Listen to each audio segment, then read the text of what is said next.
Shai Gilgeous-Alexander lined up at the stripe 13 times before the Timberwolves starters earned their fourth attempt, and every dribble of the ball echoed a bigger question. Had the NBA's youngest MVP perfected a loophole so clean? That defense's end, maybe the league itself, had no answer. He was cool, palms dry, eyes fixed, shooting free throws while Minnesota's best defenders simmered on the bench. Buried in fouls they swore they hadn't committed. That imbalance didn't just tilt Game 1. It ignited a wildfire of debate that has followed Shai through every playoff round, flaring hotter each time another arm grazed his, and the whistles sang for Oklahoma City. At first glance, nothing about his drives feels extraordinary. A shoulder shimmy, a hesitation, then the long, elastic first step that slides him into the paint. But watch closer, slowed to half speed on, you see the micro-timing that turns a routine slash into a referee's dilemma. Waits until the defender's weight rocks forward by a hair, then lifts the ball and his torso into the resulting sliver of space. Contact is inevitable, yet almost invisible. Officials, trained to protect airborne shooters, blow the play dead. Meanwhile, Shai's real magic unfolds in the aftermath. He lands upright, offers a quick nod of apology as if to say, "Hey, I didn't make the rules," and strolls to the line. While the crowd roars at ghosts only he can see. Those ghosts haunt coaching film rooms too. Oklahoma City assistant Chip Engelland, a wizard of shooting mechanics, spent months with Shai dissecting how defenders react once he's inside the arc. They cataloged shoulder angles, foot placements, even how far a defender's fingers can drift toward the ball before an official's peripheral vision triggers. Their sessions birthed a new vocabulary: verticality break, late lane pinch, slide under step. That Shai speaks fluently every time he selects the precise millisecond to initiate contact.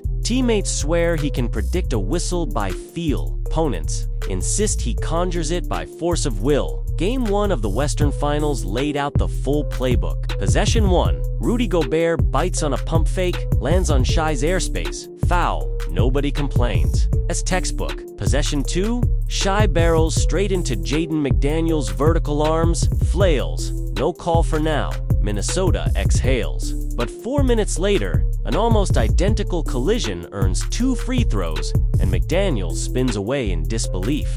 Next trip, Shai stops short, lets Julius Randle crash into his lowered hip, flings the ball rimward. 3 more points the hard way. Timberwolves coach Chris Finch staggers toward the scorer's table, desperate for clarity, but the refs have moved on, gearing up for the subsequent complaint. Those exchanges aren't isolated blips. They're the heartbeat of Shai's season. He averages 11.2 free throw attempts per 75 possessions, more than anyone since James Harden's prime Evan, though most of his damage happens inside 15 feet. See Harden danced behind the arc hunting reach-ins. Trae Young fainted into backs for foul line floaters. Shai operates in tighter quarters, using his 7-foot wingspan to wedge defenders beneath him, then snapping upwards so their forearms graze his torso. He transforms a crowded paint into a personal fish trap. Opponents swim in. He pulls the net tight, and a whistle signals the catch.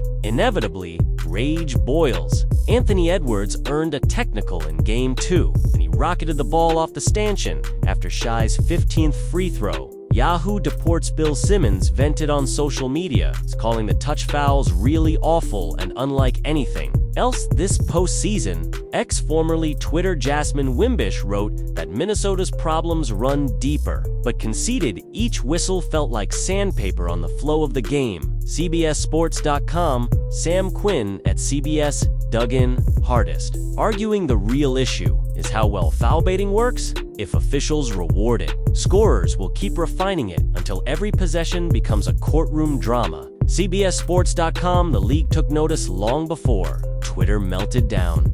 In January, the competition committee circulated a memo redefining straight line pathway and banning shooters from sliding under a defender's foot on step-backs, a rule insiders now dubbed the Shai Clause. Implementation lagged, but the message was clear. The NBA would rather rewrite the manual than let one superstar stretch it beyond. Recognition, yet skill and gamesmanship remain tangled. Old heads on TNT call Shai's maneuvers grifting, while Kevin Garnett barks that defenders need to body up and live with the consequences. Younger analysts counter that manipulation is baked into basketball. Reggie Miller kicked his legs. Dwayne Wade pumped fakes. Chris Paul yanked arms. Evolution favors the clever, and Shai simply discovered the next wrinkle. Even Minnesota's players, off the record, admit they respect the craft. They just hate watching it decide the scoreboard. So defenses experiment. Finch tried a ghost gap, sagging so far off that Shai had no body to bump. He missed 2 layups.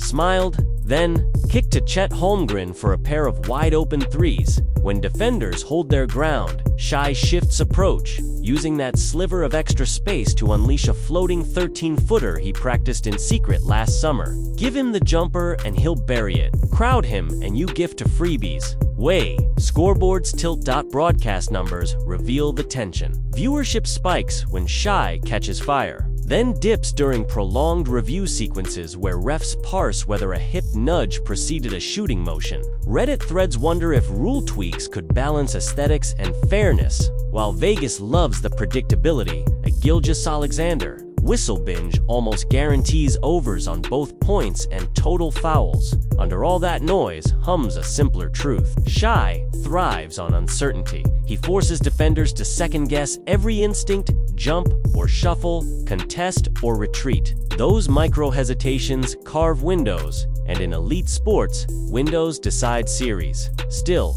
reputation trails results. The flair before appreciating the math. Rivals call him a foul merchant until he buries them with a step-back triple at the horn. Imagine, though, a Game 6 where refs swallow their whistles, Shai barrels into the lane expecting contact. Silence. He glances around, stunned, gathers. Goes up, misses. Next trip, he forgoes the bump, slices to the tin, finishes through real resistance, and maybe that's better basketball. Stat sheets from nights with fewer than 8 free throw attempts show his true shooting percentage dipping double digits, but Oklahoma City's pace soaring. Holmgren and Yolan Williams feast on drive and kick chaos, and the Thunder still win. 2/3 of those contests. The lesson isn't that Shai needs whistles, it's that he weaponizes whatever landscape officials paint. Landing space tweaks may arrive this summer. Off-ball fines for unnatural lunges could follow. Shai will adapt, he always has.